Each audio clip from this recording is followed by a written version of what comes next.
है। अभी लाने की क्या जरूरत थी? सारे जो विपक्ष के नेता हैं सब कह रहे हैं कि ये ठीक चुनाव के पहले नोटिफिकेशन लेके आए हैं। पहली बात तो सीए की जरूरत क्या थी और इसकी नोटिफिकेशन चुनाव के 2 या 3 महीने पहले देखिए, मैं पहले टाइमिंग की बात करता हूँ। जी। सारे विपक्षी दल, ओवैसी हो, राहुल गांधी जी हो, या अरविंद केजरीवाल हो, या ममता जी हो, ये झूठ की राजनीति कर रहे हैं। इसलिए टाइमिंग का महत्व नहीं है। भारतीय जनता पार्टी ने 2019 में अपने घोषणा पत्र में कहा है कि हम सीए लेकर आएंगे और पाकिस्तान, अफगानिस्तान और बांग्लादेश के जो शरणार्थी है उनको नागरिकता देंगे। तो भारतीय जनता पार्टी का एजेंडा बहुत स्पष्ट है और वो एजेंडे के आधार पर हमें बहुमत मिला है। 2019 में ही ये बिल संसद के दोनों सदनों ने पार कर दिया। उसके बाद कोविड के कारण थोड़ा लेट हुआ। अब टाइमिंग का क्या महत्व है? सरकार ने अपनी विल चुने जाने से पहले अभिव्यक्त कर दी है। चुनने के बाद फर्स्ट प्रायोरिटी में पहले ही साल में दोनों सदनों से इस कानून को मान्यता मिल गई है। रूल्स फॉर्मेलिटी है। अब टाइमिंग का या पॉलिटिकल गेन या लॉस का सवाल नहीं है। अब विपक्ष तुष्टीकरण की राजनीति कर कर, एपीसमेंट की पॉलिटिक्स कर कर वोट बैंक को कंसोलिडेट करना चाहता है। मैं उनको विनती करना चाहता हूं कि आप एक्सपोज हो चुके हो, ये मत करिए। पूरे देश की जनता जानती है कि सीएए इस देश का कानून है और ये 4 साल में मैं कम से कम 41 बार बोला हूं कि ये होगा, चुनाव के पहले होगा। अब क्या मतलब है टाइमिंग का सवाल करने का? तो इतने साल तो हुआ नहीं ना, 2019 के बाद अब हुआ है। स्मिता जी, मुझे एक बात बताइए, wheel of legislator, wheel of government bill से प्रकट होता है या रूल से प्रकट होता है? ऑब्वियसली बिल से। रूल व्यवस्था करता है, जो करने में पहले कोविड के कारण और बाकी सारे पॉलिटिकल इश्यूज के कारण लेट हुआ। मगर कब से नागरिकता मिलेगी? तो 2014 के पहले से। वो थंब रूल वहीं का वहीं है। आज क्या फर्क पड़ गया है बताइए? कोई फर्क नहीं पड़ा है। भारतीय जनता पार्टी को के लिए ये पॉलिटिकल गेन का मुद्दा नहीं है। भारतीय जनता पार्टी के लिए, हमारे नेता नरेंद्र मोदी जी के लिए अफगानिस्तान, पाकिस्तान और बांग्लादेश से आए हुए करोड़ों शरणार्थियों को उनका अधिकार देने का मुद्दा है, उनकी वेदना से मुक्ति दिलाने का मुद्दा है और उनकी 3 पीढ़ी को न्याय देने का मुद्दा है, जो कांग्रेस पार्टी ने कभी नहीं दिया। आप कह रहे हैं करोड़ों लोग यहाँ आएंगे, लेकिन ये पॉलिटिकल नहीं है, मतलब आपको कोई पॉलिटिकल फायदा नहीं होगा। लेकिन जो विपक्ष है वो कहती है कि आप एक नया वोट बैंक बना रहे हैं, बीजेपी एक नया वोट बैंक बना रही है अपने लिए। देखिए, विपक्ष को और कोई काम नहीं। उन्होंने तो सर्जिकल स्ट्राइक और एयर स्ट्राइक को भी बताया कि आपका पॉलिटिकल फायदा है, तो क्या हम टेररिज्म पर कदम न उठाए? इन्होंने 370 को भी बताया कि ये आपके पॉलिटिकल फायदे के लिए कर रहे हैं। हम 1950 से कह रहे हैं कि हम 370 को हटाएंगे। उनका हिस्ट्री है, जो बोलते हैं वो करते नहीं है। मोदी जी का हिस्ट्री है, जो भारतीय जनता पार्टी ने कहा है, नरेंद्र मोदी ने कहा है, वो पत्थर की लकीर है। मोदी की हर गारंटी पूरी होनी है। 2019 में आपने एएनआई को इंटरव्यू में कहा था कि जो हिंसा हुई थी उस वक्त, सीए के कारण जो हिंसा हुई थी उस वक्त आपने कहा था एक डिसइंफॉर्मेशन कैंपेन है और वो आप दूर नहीं कर पाए उस डिसइंफॉर्मेशन को, मिस इन्फॉर्मेशन, डिसइंफॉर्मेशन, जो भी। इस बार क्या पार्टी जो है या सरकार जो है उसको अलग कर पाई है? स्मिता जी, दरमियान में मैंने कहा 41 टाइम, 41 बार अलग अलग मंचों से इसके बारे में मैंने डिटेल बात करी है कि इस देश के अल्पसंख्यक माइनॉरिटीज या तो किसी और व्यक्ति को डरने की जरूरत नहीं है, क्योंकि सीए में किसी की नागरिकता लेने का प्रावधान ही नहीं है। सीए सिर्फ और सिर्फ 3 देश, अफगानिस्तान, पाकिस्तान और बांग्लादेश से हिंदू, सिख, बौद्ध, क्रिश्चियन और पारसी, जो जैन और पारसी शरणार्थी आए हैं, इनको उनका अधिकार देने का कानून है, नागरिकता देने का कानून है, जिससे इनके जीवन की वेदनाओं को हम कम कर पाए। मैं बाकी रिलीजन्स के बारे में बाद में आती हूँ, पहले मुसलमान समुदाय के बारे में बात करते हैं, क्योंकि चाहे ओवैसी साहब हों, चाहे ममता बनर्जी हों, और फिर बहुत से विदेशी मीडिया जो है वो भी कह रही है it's an anti Muslim law, because आप मुसलमानों को नहीं शामिल कर रहे हैं, तो वो क्राइटेरिया ही है कि मुसलमान नहीं होने चाहिए। ऐसा नहीं है। आप इस लॉ को आइसोलेशन में नहीं दे सकते। इस देश का एक इतिहास है। 15 अगस्त 1947 को देश का विभाजन हो गया। देश 3 हिस्सों में बंट गया। वो बैकग्राउंड है। भारतीय जनसंघ, भारतीय जनता पार्टी हमेशा विभाजन का विरोध किया। हम कभी सहमत नहीं थे। इस देश का विभाजन धर्म के आधार पर होना ही नहीं चाहिए था, मगर उस वक्त किया गया। जब धर्म के आधार पर आप विभाजन करते हो और वहां जो अल्पसंख्यक है उन लोगों पर ढेर सारे अत्याचार हो, धर्म परिवर्तन कराए जाए, इनकी महिलाओं को अपमानित किया जाए, वो माँ बहन बेटी के लिए वो शरण में आए भारत की, तो क्या उसको यहाँ नागरिकता का अधिकार नहीं है? और स्वयं कांग्रेस के नेताओं ने आजादी के वक्त सैकड़ों भाषणों में कहा है कि अभी मारकाट चल रही है, अभी जहां है वहां रह जाइए, बाद में जब कभी भी भारत में आएंगे आपका स्वागत है। परंतु बाद में इलेक्टोरल पॉलिटिक्स चालू हुई, वोट बैंक की राजनीति चालू हुई। अपीसमेंट के कारण वो वादा कांग्रेस पार्टी ने कभी पूरा नहीं किया, जो आज नरेंद्र मोदी पूरा कर रहे हैं। सर, जो बाकी समुदाय, बाकी जो रिलीजन्स हैं, चाहे हिंदूज हैं, जैन हैं, बुद्ध हैं, सिख हैं, उन सबको तो मैं मानती हूँ, ठीक है, they were religions born in India. नहीं, आंकड़े पर पारसी और अगर आप पारसी और ईसाइयों को ला सकते हैं, वो जो रिलीजन्स है, they were not born in India, तो अगर आप पारसी और ईसाइयों को ला सकते हैं तो मुसलमानों को क्यों नहीं? देखिए, मुस्लिम आबादी के लिए ही वो हिस्सा आज भारत का भाग नहीं है। वो भूमि इसीलिए दे दी गई थी। फिर तो हर देश से अव्यवस्था से जो आना चाहिए, इसके लिए भारत के दरवाजे खोल लो। भारत कहां बचता है? अखंड भारत के जो लोग हिस्सा थे और जिन पर धार्मिक प्रताड़ना हुई है, उसको शरण देना मैं मानता हूं हमारी नैतिक जिम्मेदारी है और हमारी कॉन्स्टिट्यूशनल रिस्पॉन्सिबिलिटी। और स्मिता जी, आप आंकड़े की गहराई में जाइए। जब विभाजन हुआ तब पाकिस्तान में 23% हिंदू थे, हिंदू और सिख थे। आज 3.7% बच गए। कहां गए सारे? इतने सारे तो यहां आए नहीं। धर्म परिवर्तन हुआ, अपमानित किया गया, दोयम दर्जे के नागरिक के नाते इनको रखा गया। कहां जाएंगे ये लोग? क्या देश इसका विचार नहीं करेगा? देश की पार्लियामेंट इसका विचार नहीं करेगी? देश की पॉलिटिकल पार्टियों ने इनका विचार नहीं करना चाहिए? इसमें अहमदी है, बलोच भी है। मैं बांग्लादेश की बात करता हूं जी। 1951 में हिंदुओं का प्रतिशत 22% था। मैं 51 की बात कर रहा हूं। बांग्लादेश की 51 के आंकड़े ऊपर हमारे पास है। 2011 की जनगणना में वो 10% रह गए। कहां गए वो लोग?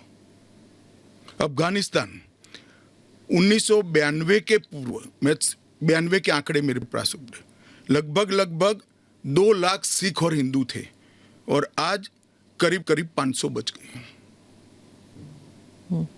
क्या इन लोगों को अपनी बिलीफ से जीने का अधिकार नहीं है? वो जब भारत एक था तब हमारे ही थे, हमारे ही भाई है, हमारी ही बहन है, हमारी ही माता है। अगर यही थ्योरी को आप अपना लो तो पार्टीशन के बाद इतने सारे शरणार्थियों को क्यों लिया? उसका भी तर्क नहीं है फिर तो वही मैं पूछूंगी कि आपने कहा कि धर्म के आधार पर दूसरा मुल्क बना, वहां पर शिया और अहमदी, बलोच, ये भी तो प्रताड़ित है वहां पर। देखिए, वो प्रताड़ना आंकड़ों के आधार पर इतनी सिद्ध नहीं की जाती और पूरी दुनिया में ये सारा ब्लॉक मुस्लिम ब्लॉक माना जाता है। आप मेरी बात समझ कर चलिए। और शिया, अहमदिया वो तो छोड़िए, मुसलमान को भी अधिकार है यहाँ एप्लीकेशन करने का। हमारे संविधान ने रास्ता खोला है, वो एप्लीकेशन कर रेफ्यूजी के तौर पर ना रेफ्यूजी के तौर पर नहीं, नागरिकता लेने के लिए अप्लाई कर सकते हैं। भारत सरकार इनकी भारत की सुरक्षा और भारत की बाकी सारी चीजों को देखते हुए उसका निर्णय करेगी। अच्छा, तो एक रास्ता council या किसी कुछ- के लिए बंद नहीं है। अच्छा। ये स्पेशल एक्ट इसलिए बनाया है कि ये किसी भी वैध डॉक्यूमेंट के बगैर शरण में आए हैं, बॉर्डर क्रॉस कर कर आ गए हैं। तो अब आपने पोर्टल भी खोल दिया है, उसमें वो सारे डिटेल्स करेंगे। वो पोर्टल सुरक्षित है, और अगर किसी के पास दस्तावेज नहीं है तो क्या अब वो ना नागरिक है, ना माइग्रेंट है, ना रेफ्यूजी है, क्या बन जाते हैं? देखिए, मैं आपको बताता हूं, जिनके पास दस्तावेज नहीं है इसका रास्ता हम बाद में ढूंढेंगे, परंतु जिनके पास दस्तावेज है वो मेरे एक रफ अंदाज से 85% से ज्यादा है। और कितनी देर लगेगी, क्योंकि उन्हें एक ओथ भी लेना पड़ेगा। हमने कोई उस- समय मर्यादा नहीं रखी है। अच्छा। आराम से सब लोग एप्लीकेशन करें। मैं सबको अपील करता हूं, आप आराम से करिए। ये एप्लीकेशन देश की सभी भाषाओं में है। आपकी भाषा में आप डाउनलोड कर सकते हो, एप्लीकेशन कर सकते हो, और आपकी समय की अनुकूलता से भारत सरकार आपको इंटरव्यू के लिए बुलाएगी और डॉक्यूमेंट की ऑडिट के लिए बुलाएगी। और वो फेस टू फेस इंटरव्यू होगा या फिर या फेस टू फेस होगा। Face to face? Original document लेकर आना पड़ेगा। और अगर वो सेकंड जनरेशन रेफ्यूजीज है, मतलब अगर उनके बच्चे हो गए हिंदुस्तान में, 15 अगस्त 1947 से लेकर 31 दिसंबर 2014 तक जो भी आए हैं वो और उनके बच्चों का भारत में स्वागत है। ठीक। मैं आपके आलोचक के जो कमेंट्स हैं उनको पढ़ती हूँ, और आप बताइए।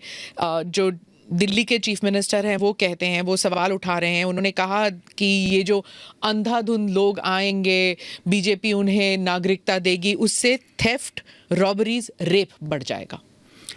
दिल्ली के मुख्यमंत्री अपने भ्रष्टाचार के उजागर होने से अपना आपा खो बैठे हैं। उनको मालूम नहीं है कि ये सारे लोग आ चुके हैं, आज भारत में ही रह रहे हैं। सिर्फ इनको अधिकार नहीं मिला है, वो अधिकार देने की बात है। 2014 तक जो आ गए इनको नागरिकता देनी है, और इतनी ही चिंता है तो वो क्यों बांग्लादेशी घुसपैठियों की बात नहीं करते हैं, रोहिंग्यास का विरोध क्यों नहीं करते हैं? क्योंकि वो वोट बैंक की पॉलिटिक्स कर रहे हैं। दिल्ली के चुनाव उनके लिए लोहे के चने चबाने जैसे हैं, इसलिए वोट बैंक की पॉलिटिक्स कर रहे हैं। नौकरी का कहां सवाल है, वो ऑलरेडी यहां है। और बांग्लादेशी नौकरी का अधिकार नहीं मार रहे हैं क्या? रोहिंग्यास नहीं मार रहे हैं? इनके लिए तो आप कभी नहीं बोले भाई।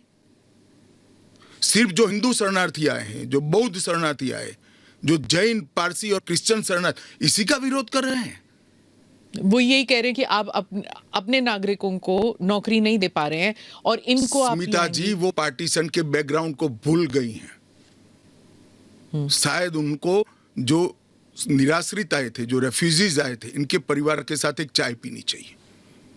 अरबों खरबों रुपए की संपत्ति छोड़कर रेफ्यूजी बनकर यहां आए थे, दिल्ली के बाजार में सब्जियों की दुकान लगाई थी। मोदी जी ने विभाजन की विभीषिका का दिन मनाकर उसको हिस्ट्री का हिस्सा बनाया है।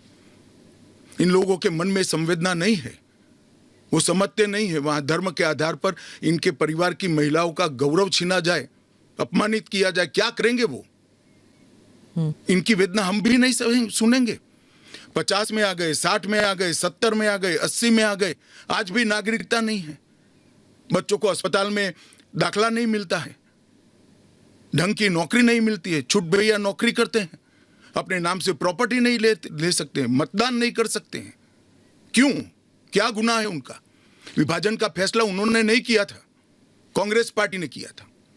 और उस वक्त सब ने कहा था कि जो आएंगे उसको हम नागरिकता देंगे। अब अपने वादे से मुकर जाना, मैं मानता हूं कि हमें तो कम से कम मंजूर नहीं है। इनकी संवेदनाओं को भारतीय जनता पार्टी भी महसूस करती है, इस देश के प्रधानमंत्री भी महसूस करते हैं, और हम मानते हैं कि इनकी ये 75 साल की वेदनाओं का अंत कभी न कभी आना चाहिए, और ये चुनाव के पहले आ जाए वो ठीक है। ममता बनर्जी पे आती हूँ। चीफ मिनिस्टर ने कहा है कि बीजेपी जो है ये हिंदू मुसलमान का खेल कर रहे हैं, और उन्होंने ऑडियंस को कहा कि आपकी प्रॉपर्टियां छिन जाएंगी, आपके बच्चों का एजुकेशन खत्म हो जाएगा, आपको डिटेंशन कैंप में भेज दिया जाएगा, और डिटेंशन कैंप ऑलरेडी हैं, तो ये सीए के जरिए 15 से लेके 20 लाख लोगों की सिटीजनशिप छीन ली जाएगी। देखिए, मैं ममता जी को करबद्ध निवेदन आपके इस कार्यक्रम के माध्यम से करना चाहता हूं। पॉलिटिक्स करने के हजारों मंच है, प्लीज बांग्लादेश से आए हुए बंगाली हिंदुओं का हित मत करिए। आप खुद बंगाली हैं। बांग्लादेश से जो बंगाली हिंदू आए हैं, इनको नागरिकता देने के लिए एक कानून है। ममता जी को मैं खुली चुनौती देता हूं, इस कानून की धारा में से किसी की नागरिकता छीनने की एक धारा वो बता दे सार्वजनिक रूप से। वो खौफ पैदा कर रही है, हिंदू और मुसलमानों के बीच में विखवाद कराना चाहती है, अपनी वोट बैंक का कंसोलिडेशन करना चाहती है। ममता जी, इसको मत रोकिए। करने जैसा काम है, घुसपैठ रोकिए। नहीं रोक रही है वो नहीं कर रही, आप हमें कोऑपरेट नहीं कर रही। आसाम में कंप्लीट घुसपैठ रोक गया क्योंकि वहां भारतीय जनता पार्टी का शासन है। किस तादाद तक घुसपैठ हुआ है और कब से हो रहा है? देखिए, इसके अधिकृत आंकड़े जब तक कोऑपरेट न करे, ढूंढना बहुत दिक्कत होती है, क्योंकि कलेक्टर के हाथ में पूरा मशीनरी। और डिटेंशन कैंप की बात, अगर वो दिन दूर नहीं है जी, वो दिन दूर नहीं है कि वहां पर भी भारतीय जनता पार्टी की सरकार आएगी और हम इसको कड़ाई से रोकेंगे। इसीलिए तो आपको चाणक्य कहते हैं पॉलिटिक्स। नहीं, मैं मानता हूं कि अगर इसी प्रकार की पॉलिटिक्स आप करेंगे, इतने महत्वपूर्ण राष्ट्रीय सुरक्षा के मुद्दे के साथ अपीसमेंट की पॉलिटिक्स कर घुसपैठ होने देंगे, जो शरणार्थी आए हैं उनको नागरिकता देने का विरोध करेंगे, तो जनता आपके साथ नहीं रहेगी। ममता जी को शरणार्थी और घुसपैठिए दो शब्द के बीच का अंतर ही मालूम नहीं है या जान के नहीं कर रही?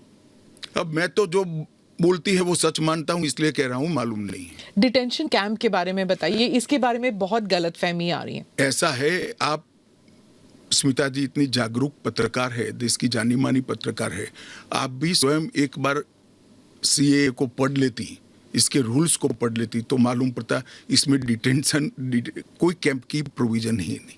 जो इलीगल माइग्रेंट्स हैं, अगर उनके पास कोई दस्तावेज नहीं है, उन्हें वापस अपने देश भेजने से पहले उन्हें डिटेंशन कैंप में रखा जाता है। ये आपने डिटेंशन एरिया में, जेल में नहीं डाल सकते, ये आपने 2019 में मुझे समझाया था एक इंटरव्यू में।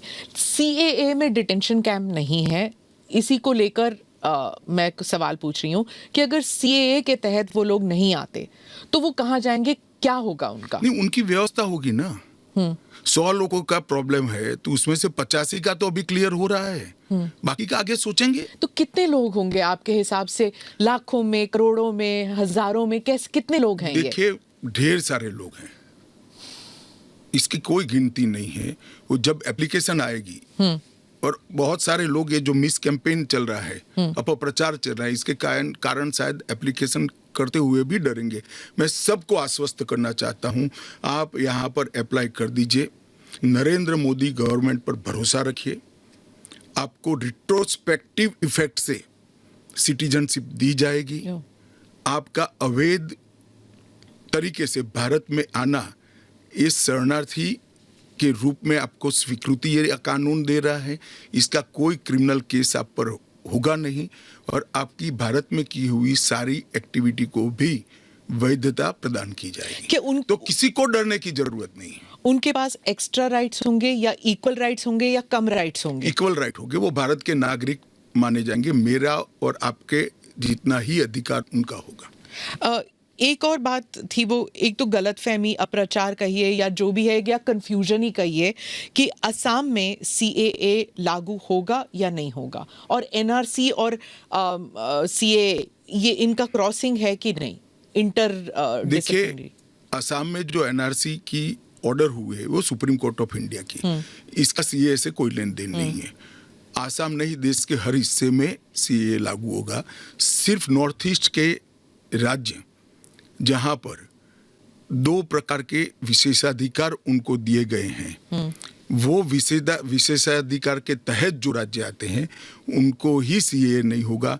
एक इनर लाइन परमिट का प्रोविजन है और संविधान की 6ठी अनुसूची में शामिल जनजातीय क्षेत्र है। हाँ, वो जो 6 शेड्यूल में वो असम के कुछ जम्मू कश्मीर के कुछ इलाके, राजस्थान के कुछ इलाके, हिमाचल के कुछ इलाके आते हैं उसमें। वहाँ नहीं लागू होगा, बाकी सब जगह लागू हो जाए। पर लोग नहीं जानते ना, क्योंकि कुछ साल वो यहाँ है, कुछ साल, और जो ट्राइबल इलाके हैं उनका जो कॉम्पोजिशन है वो बदलेगा नहीं सीए की वजह से? जरा भी नहीं बदलेगा। ट्राइबल कॉम्पोजिशन और उनके अधिकार को हम जरा भी डाइल्यूट नहीं कर रहे हैं। हमने एक्ट में ही प्रोविजन कर दिया है कि जहां पर भी इनर लाइन परमिट है और जहां संविधान की 6ठी सूची में जो क्षेत्र शामिल किए गए हैं, इन पर वहां पर सीए नहीं लागू होगा और वहां के एड्रेस वाला एप्लीकेशन भी ऐप में अपलोड ही नहीं होता है। तो लागू होने का सवाल ही नहीं आता है। और एक्ट में ही प्रोविजन है, मगर हमने एप्लीकेशन में भी वो एरिया को एक्सक्लूड कर दिया है। कोई अप्लाई करेगा भी वो वहां से तो नहीं, ऐप ही नहीं खुलेगा। पर वो कहीं और जाके अप्लाई कर सकता है ना? तो वो भारत के नागरिक तो बन ही सकते हैं। हाँ, अच्छा, ओके। वो संविधान की 6ठी अनुसूची में सुरक्षित क्षेत्रों के नागरिक नहीं बन सकते। इनर लाइन परमिट से सुरक्षित क्षेत्रों के नागरिक नहीं बन सकते, वो भारत के नागरिक बन ही सकते हैं। आपने कहा हर जगह लागू होगा। केरल, तमिलनाडु, पश्चिम बंगाल, इन तीनों राज्यों ने कहा है कि हम यहाँ पर लागू नहीं होने देंगे। क्या उनके पास ये अधिकार है कि वो लागू नहीं करने देंगे? वो भी समझ रहे हैं कि उनको अधिकार नहीं है। हमारे संविधान के अनुच्छेद 11 में संसद ने नागरिकता के बारे में कानून बनाने का अधिकार केवल और केवल भारत की संसद को दिया गया है। एक केंद्र का विषय है, केंद्र और राज्यों का साझा विषय नहीं है। तो नागरिकता के बारे में कानून और कानून का इम्प्लीमेंटेशन, वो दोनों हमारे संविधान की 246/1 अनुच्छेद के माध्यम से इसको शेड्यूल 7 में डाला गया है, जो केंद्र की, इसकी तमाम शक्तियां केंद्र को दी गई है। पर जैसे वेरिफिकेशन वगैरह है, पूरा जो ग्राउंड पे तो चेकिंग होगी ना, वो सब तो स्टेट गवर्नमेंट ही करेंगे। क्या वेरीफाई करना है? सिर्फ पोर्टल के थ्रू? वो तो इंटरव्यू में लेकर आएंगे कि मैं बांग्लादेश से आया हूं, देखिए मेरा पुराना डॉक्यूमेंट है। और वो राज्य में नहीं होगा इंटरव्यू राज्य में भी हो सकता है, भारत सरकार करेगी। तो कोऑपरेशन की जरूरत नहीं है, क्योंकि ये करना ही होगा। मैं मानता हूं चुनाव के बाद सब कोऑपरेट करेंगे। ये पॉलिटिक्स के लिए गलत प्रचार कर रहे हैं, अपीसमेंट की पॉलिटिक्स। और क्या यहाँ मतलब बांग्लादेश, अफगानिस्तान, पाकिस्तान के जो शरणार्थी हैं, क्या वो तमिलनाडु में गए हैं? वहां पर मतलब स्टालिन इसको इतना बड़ा, मैं कोई पॉसिबिलिटी छोड़ना नहीं चाहता। हाँ। एक भी है तो उसको नागरिकता देंगे। जी। जयराम रमेश, कांग्रेस के नेता, ने कहा है कि ये अनकॉन्स्टिट्यूशनल है। शशि थरूर कहते हैं कि अगर कांग्रेस जीत जाती है इलेक्शन या इंडिया अलायंस जीत जाती है तो ये सीएए को रिपील कर दिया जाएगा। क्या कहेंगे आप? देखिए, उनको भी मालूम है कि इंडिया अलायंस सत्ता में नहीं आना है। मैं आज आपके चैनल पर कहना चाहता हूं, सीए के कानून को भारतीय जनता पार्टी की सरकार लाई है, नरेंद्र मोदी सरकार लाई है। इसको रिपील करना असंभव है। हम पूरे देश को जागरूक करेंगे और रिपील करने वालों को कहीं पर स्थान ही न मिले, इस स्थिति होगी। और जहां तक असंवैधानिक होने का सवाल है, वो आर्टिकल अनुच्छेद 14 का हवाला देते हैं। वो भूल जाते हैं कि अनुच्छेद 14 में 2 अपवाद रखे हुए हैं। एक रीजनेबल क्लासिफिकेशन का अपवाद है और दूसरा कानून के उद्देश्यों के साथ लॉजिकल संबंध होना चाहिए। तो वो आर्टिकल 14 का वायोलेशन नहीं करता है। इसमें रीजनेबल क्लासिफिकेशन बहुत स्पष्ट है कि जिन लोगों पर भारत के पुराने हिस्सों में आज वो विभाजन के कारण देश से कटे हैं, अफगानिस्तान, पाकिस्तान और बांग्लादेश में, जिन लोगों पर धार्मिक प्रताड़ना होने के कारण जो भारत की शरण में आए हैं, उसके लिए कानून है। तो रीजनेबल क्लासिफिकेशन बहुत स्पष्ट है और इसलिए ये पूरी तरह से संवैधानिक कानून है। एक और क्रिटिसिज्म है, महबूबा मुफ्ती कहती हैं कि ये सुप्रीम कोर्ट में जो है उसकी सुनवाई अभी बाकी है, तो इतनी जल्दबाजी क्यों? देखिए, हर कानून को कोई सुप्रीम कोर्ट में स्टे करेगा तो कानून का इम्प्लीमेंटेशन नहीं होगा। सुप्रीम कोर्ट के सामने न्याय मांगने के लिए जाना और सुप्रीम कोर्ट ने स्टे देना दो अलग बात है। इस कानून पर सुप्रीम कोर्ट का कोई स्टे नहीं है। 4 साल से लोग गए हैं, अभी लंबित है, मगर सुप्रीम कोर्ट ने इसके इम्प्लीमेंटेशन पर कुछ स्टे नहीं दिया है। मैं महबूबा जी को पूछना चाहता हूँ, 370 पर 1951 में ही सुप्रीम कोर्ट में अर्जी हो गई थी, फिर क्यों इतने समय तक आप एंजॉय किए भाई? आप बताएंगे देश की जनता को? जब आपके पक्ष की बात होती है तब नैतिकता के पैरामीटर्स बदल जाते हैं। ऐसे नहीं होता है। देश का एक संविधान है, परंपराएं हैं, अदालतों की परिपाटी है, इसके हिसाब से देश चलता है। वो संविधान के बारे में बात करें तो यूबीटी जो ग्रुप है शिवसेना की, वो कहते हैं कि आपकी विफलताओं को छुपाने के लिए मेरा उद्धव जी से रिक्वेस्ट है कि कानून चाहिए या न चाहिए वो स्पष्ट करो पहले। क्या उद्धव जी बोल सकते हैं कि कानून नहीं आना चाहिए? मैं आज उनका आह्वान करता हूं, देश की जनता के सामने, महाराष्ट्र की जनता के सामने स्पष्ट करें कि सीएए नहीं होना चाहिए। हिंदू शरणार्थियों को, बौद्ध शरणार्थियों को, जैन, बौद्ध और क्रिश्चियन शरणार्थियों को नागरिकता नहीं मिलनी चाहिए। एक बार उद्धव जी स्पष्ट करे जरा। आपका इशारा आई वॉश आप कर रहे हो, टाइमिंग का सवाल, तत्व का क्यों चर्चा नहीं करते हो? आपका इशारा बाल ठाकरे की तरफ। नहीं, मेरा तो उनकी ओर है। बाल ठाकरे साहब तो अब रहे नहीं, वो स्पष्ट करे। क्योंकि वो पहले बोलते थे जो नहीं, पार्लियामेंट में भी बोले हैं। अब उनको अल्पसंख्यकों के वोट चाहिए। एपीसमेंट की पॉलिटिक्स इसलिए आज उद्धव ठाकरे कर रहे हैं, हम नहीं कर रहे। हमारा डे 1 से स्पष्ट स्टैंड है कि भारत के कटे हुए हिस्से से जो शरणार्थी आए हैं, ये 3 देशों से धार्मिक प्रताड़ना के कारण आए हैं। वहां के जो अल्पसंख्यक आए हैं उनको इस देश को नागरिकता देनी चाहिए।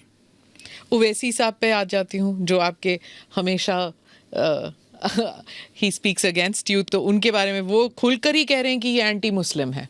क्या तर्क है आपका? एंटी मुस्लिम कैसे है? कि आप सिर्फ मुसलमानों को उसको आपने क्राइटेरिया बना दिया, ये मैं वो कह रहे हैं। क्राइटेरिया ये बना है कि जिस पर धार्मिक प्रताड़ना होती है इसको देंगे।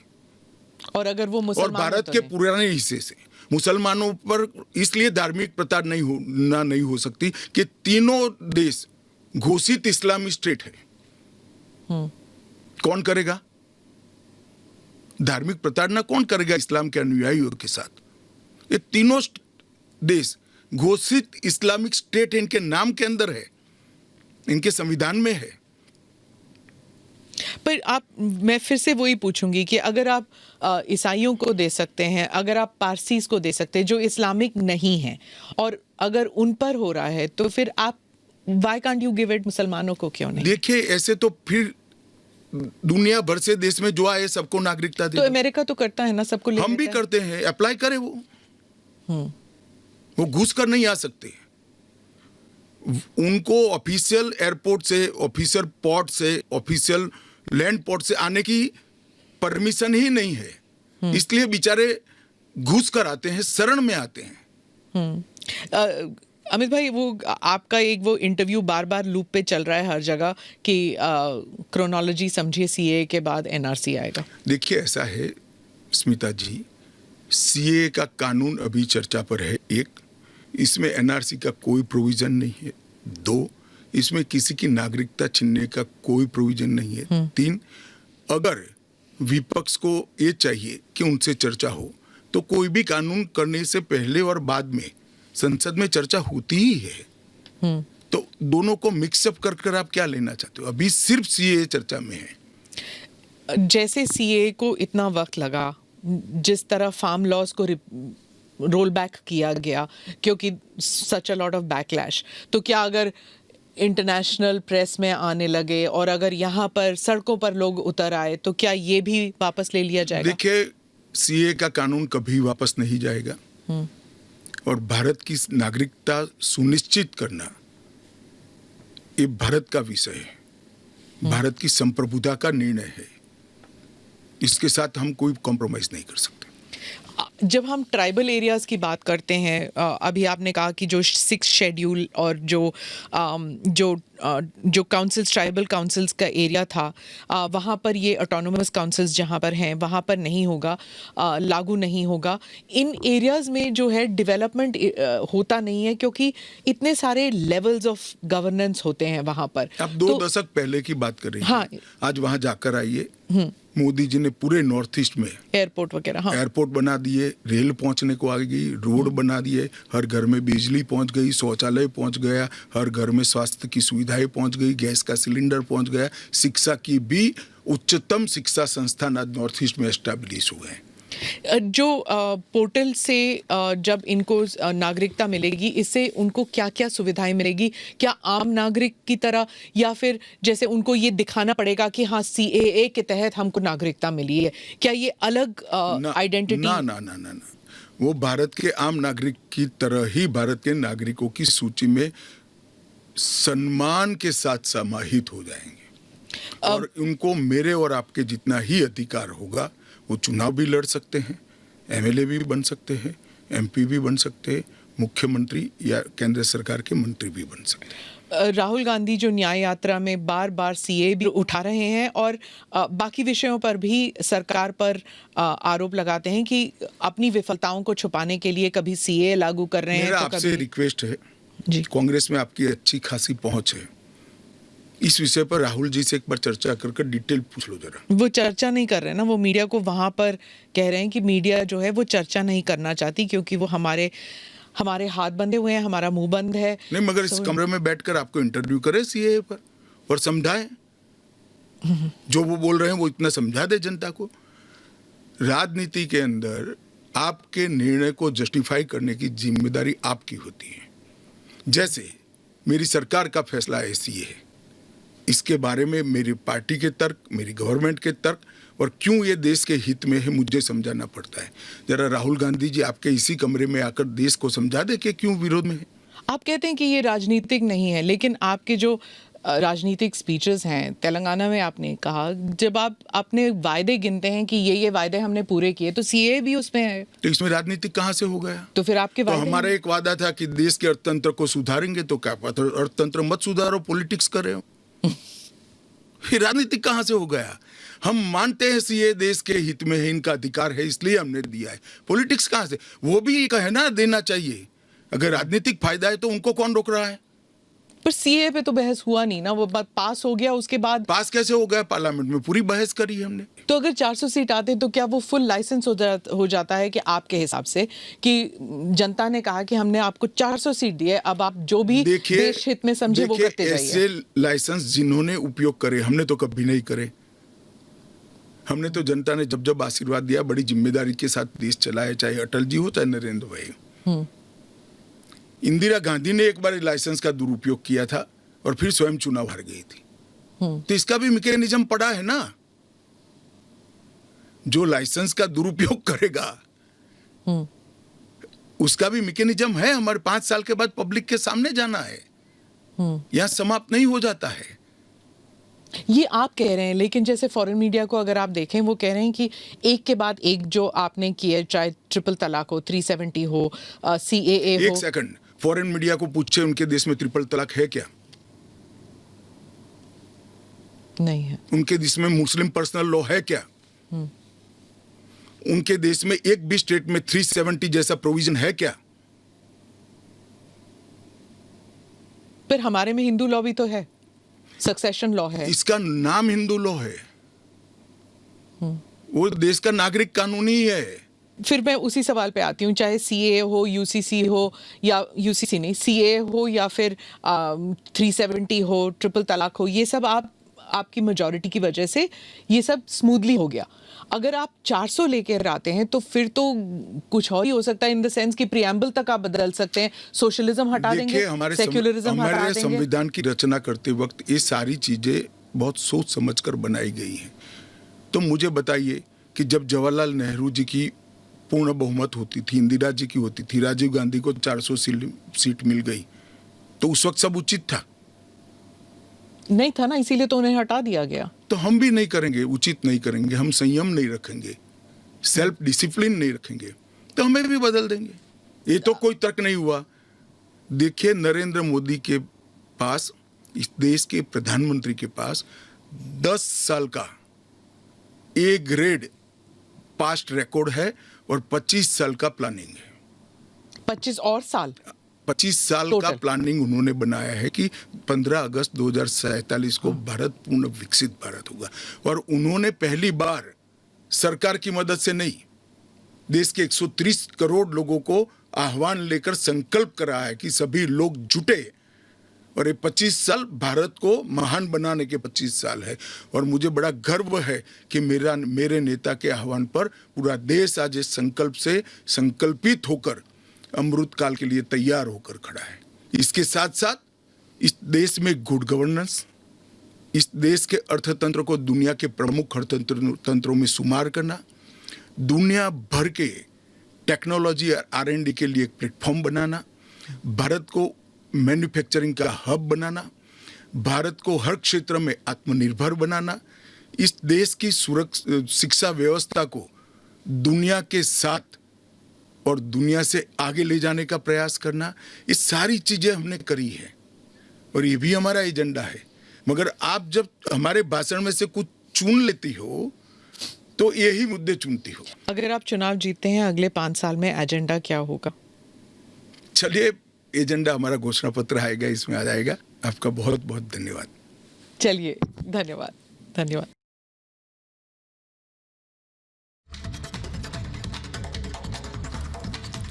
तो अमित शाह को आप सुन रहे थे। अमित शाह ने सीए पे तमाम विपक्षी सवालों का जवाब भी दिया और साथ ही साधा निशाना।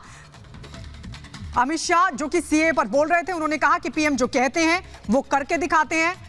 मोदी जी की हर गारंटी पूरी हो रही है। चुनाव के बाद विपक्ष सहयोग करेगा सीए पर, ये बड़ी खबर आपको बता दें। विपक्ष के आरोप पर बोले अमित शाह, विपक्ष के पास कोई काम नहीं है। प्रधानमंत्री ने जो कहा वो पत्थर की लकीर, मोदी की हर गारंटी पूरी होती है। सीए पर झूठ की राजनीति की जा रही है, विपक्ष झूठ की राजनीति कर रहा है, तुष्टिकरण की राजनीति कर रहा है।